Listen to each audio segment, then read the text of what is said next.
hanyuma rero jewe nkaguma numva mu mutima ni turakwiye kugira korale y'urwaruka y'abanyeshuri igihe tujya mu buruhuko. Hanyuma rero bimbamwo kubera rero ko twakuranye kandi twagendaga kandi ntitwiga hamwe, njasanga nawe Imana yarabimushizemwo, njasanga nawe rero na porogaramu Imana yarayimuhaye. Yesu nashimwe.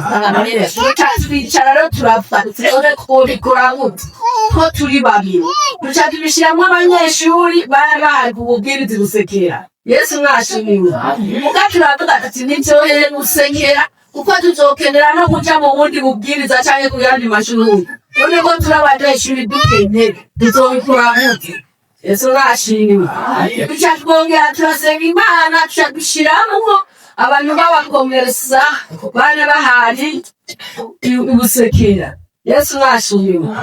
Hanyuma rero turasenga Imana, Imana rero icakora ivyo dukora, yaduha urutonde rw'ingene tuzokora iki gikorwa ca inzu y'ubutumwa.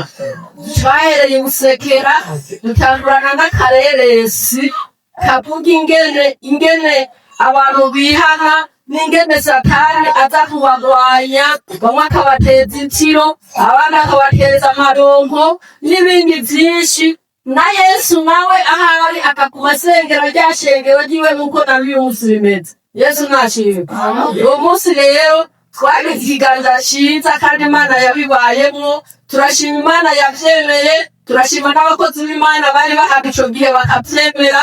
Nico gituma mbona uyu munsi duhagaze imbere yayo. Yesu nashimwe. Niyo mpamvu rero duhamagarira n'urwaruka mwubahe Imana, muzokora igikorwa c'Imana neza nimwubaha Imana, mukagendera mu vyo yageze, mukagendera mu butonde bw'Imana kandi mugakunda kumvira abakozi. Yesu nashimwe.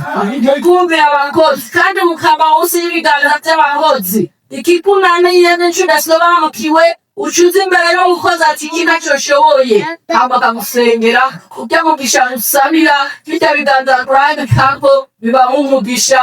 Yesu n'abahezagire.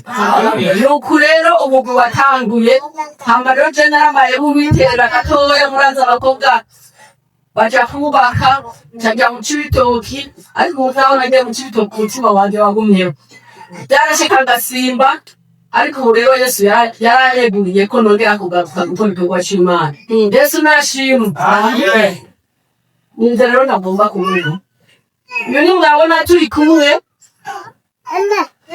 twarakuranye. Yesu nashimwe. Nevyo Imana yaturokoreye hamwe, twari kumwe. Yesu nashimwe. Imodoka irakirita twese twavuye turi bazima. Yesu nashimwe. Imana ni yaducubahiro.